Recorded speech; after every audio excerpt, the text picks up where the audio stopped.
Di Fate series, setiap servan yang dipanggil membawa senjata pamungkas hasil dari kristalisasi misteri dengan imajinasi manusia sebagai intinya. Bentuk dan jenisnya berdasarkan sejarah atau legenda mereka yang menjadi simbol keberadaannya sebagai heroic spirit. Itu adalah Noble Phantasm. Bersama Aruru Onigiri di sini, mari kita bahas. Sebelumnya aku ucapin terima kasih banyak pada Grainy atas donasinya. Untuk masalah Grand Grab System aku nggak tahu, mohon maaf. Aku sendiri belum tahu apakah sistem ini akan berpengaruh pada cerita atau cuma menjadi mekanik gamenya. Jadi aku nggak bisa jelasin karena aku sendiri karbit yang nggak mainin game FGO. Jadi di sini aku akan bahas klasifikasi Noble Phantasm-nya aja. Noble Phantasm yang dimiliki para heroic spirit menjadi simbol keberadaan sejarah dan legenda mereka. Terbuat dari kristalisasi misteri menggunakan imajinasi manusia sebagai intinya, seperti legenda Arthurian yang melekat dengan pedang suci Excalibur. Bentuk Noble Phantasm sangat beragam. Ada yang berupa senjata fisik seperti pedang dan tombak. Contohnya Excalibur, Balmung, dan Ea. Ada juga yang berbentuk aksesoris seperti cincin, perisai, atau jubah. Contohnya Kavasa dan Kundala milik Karna. Lalu ada yang tidak berbentuk seperti skill bertarung atau Magecraft. Contohnya Nine Lives Heracles, teknik bertarung yang ia ciptakan ketika pertarungan panjangnya. Ada lagi senjata konseptual, senjata yang memiliki efek tertentu ketika digunakan. Contohnya Gaibolt yang memiliki konsep memberikan sebab dan akibat. Dan lagi ada yang berbentuk kutukan. Terakhir ada yang dapat mengubah lingkungan sekitar seperti Reality Marble, Emilia Archer, dan Alexander. Sebagaimana Noble Phantasm menjadi simbol keberadaan heroic spirit dan telah menjadi bagian dari legenda mereka, penggunaan Noble Phantasm harus sangat hati-hati. Noble Phantasm adalah senjata andalan para heroic spirit, namun juga bisa menjadi kelemahan mereka. Karena jika sekali Noble Phantasm digunakan, akan sangat memungkinkan identitas penggunanya terungkap. Jika sudah terungkap, maka itu bisa menjadi keuntungan bagi musuh. Musuh bisa saja mengetahui segala macam hal, mulai dari cara bertarung, taktik bertarung, kebiasaan penggunanya, bahkan bisa saja dia mengetahui kelemahannya. Normalnya heroic spirit cuma memiliki 1-3 Noble Phantasm. Namun ada anomali di beberapa heroic spirit yang dimana mereka memiliki lebih dari 3 Noble Phantasm. Seperti Gilgamesh yang memiliki banyak Noble Phantasm dalam God of Babylon. Lalu ada juga No-Name Assassin yang muncul di Fate Strange Facts menguasai 18 teknik Zabania. Ada kasus unik di mana seorang heroic spirit memiliki 1 Noble Phantasm yang sama, seperti The Hanging Garden of Babylon yang dimiliki oleh Nebuzadnezar II. Noble Phantasm ini dimiliki juga oleh Semiramis dengan cara menyelewengkan fakta. Noble Phantasm diklasifikasikan berdasarkan efek yang dihasilkan, seperti berapa banyak musuh yang bisa dikalahkan dalam satu kali teknik digunakan, atau berapa besar dampak yang diberikan terhadap lingkungan. Terkadang satu Noble Phantasm memiliki lebih dari satu kategori. Di sini aku nggak akan menjabarkan keseluruhan klasifikasi yang ada. Aku cuma akan menjabarkan apa yang aku tahu dan apa yang aku temukan. Oke, kita mulai dari unknown, tidak diketahui karena sifatnya yang abstrak, seperti God Hands milik Heracles. Anti-unit dikhususkan dalam pertempuran 1 lawan 1. Anti-unit akan benar-benar menunjukkan potensinya jika melawan musuh yang sendirian. Contohnya ada Gaibolt. Anti-unit self, Noble Phantasm yang cuma mampu memperkuat diri sendiri. Anti-human order, Noble Phantasm yang menggunakan energi magis bumi dan keseluruhan era yang sudah lalu. Di sini ada Ars Almadel Salomonis. Anti-army, berbeda dengan anti-unit yang fokus pada single target, anti-army memiliki cakupan jangkauan luas, cocok untuk mengalahkan banyak musuh sekaligus, tapi penggunanya sangat tidak ramah dengan energi magis. Ini sebanding dengan dampak luas yang dihasilkan.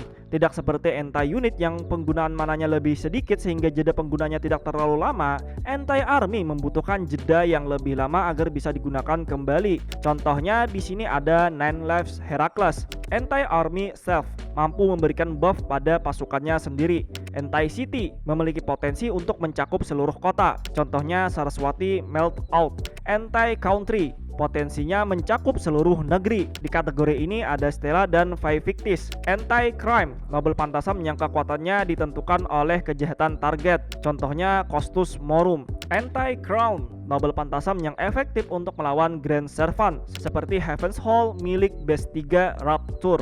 Anti-Divine, Noble Pantasam yang efektif untuk melawan Divine Spirit seperti dewa. Jumlah keberadaan Noble Pantasam jenis ini sangat sedikit. Yang termasuk kategori ini ada Enkidu dan Vasavi Sakti. Anti-Evil, Noble Pantasam yang menetralkan segala bentuk kejahatan termasuk pengguna dan orang di dekatnya. Contohnya Lord Camelot. Anti-Fortress, memiliki kekuatan untuk meledakkan struktur benteng. Kekuatan yang dihasilkan bukan cuma memiliki cakupan yang luas, tapi kekuatannya juga berada di tingkat yang berbeda dari Anti-Army. Di kategori ini ada Excalibur, Rongominiat, Balmung, dan beberapa lainnya. Anti-Gate, kekuatannya mampu menghancurkan gerbang dan pintu yang kokoh. Di kategori ini ada versi Forcibly Climbs a Mountain, Noble Pantasam milik Li Xuan. Anti-King, Noble Pantasam yang efektif untuk melawan musuh beratribut raja. Walaupun musuh tersebut bukan raja, selama keberadaannya setingkat dengan raja, efektivitasnya tidak akan menurun. Di kategori ini ada Of Layla wa Layla. Anti-Mind, Noble Pantasam yang menargetkan pikiran musuh. Di kategori ini ada Saraswati Meltout. Anti-Mountain, kekuatannya mampu menghancurkan gunung. Contohnya Angalta Kigalse. Anti-Planet, Noble Pantasam yang memiliki potensi untuk menghancurkan planet. Namun menurut Leonardo da Vinci, Noble Pantasam tipe ini tidak akan mampu menghancurkan planet tempat lahirnya karena adanya pembatas yang diterapkan oleh planet sebagai pengaman. Apapun yang lahir dari planet tidak akan mampu menghancurkan planet itu sendiri. Hanya makhluk atau Noble Pantasam dari luar planet yang mampu menghancurkan sebuah planet. Contoh di kategori ini ada Aiden Sugura Quasar dan Shooting Star Ortiga. Anti-Papalist, Noble Pantasam yang menargetkan rakyat atau peradaban. Contoh di kategori ini ada Saraswati Meltout. Anti-Purge, Noble Pantasam yang mampu menyembuhkan atau mengembalikan. Contoh di kategori ini ada Enuma Elish Enkidu yang mampu menjahit kembali dunia yang dirobek oleh Ea Gilgamesh. Anti-Thaumaturgy, Noble Pantasam yang digunakan untuk menghancurkan, membatalkan, dan meniadakan magecraft dan teknik thaumaturgical lainnya. Contoh di kategori ini ada Rule Breaker milik Media. Anti-Treasure, Noble Pantasam yang menargetkan harta bahkan Noble Pantasam itu sendiri, seperti Blade Taker milik Toyotomi Hideyoshi yang awalnya cuma membuat musuh tidak bisa menggunakan persenjataannya sementara waktu sampai bisa merebutnya, bahkan dia bisa menggunakan Noble Pantasam milik lawannya yang ia ambil.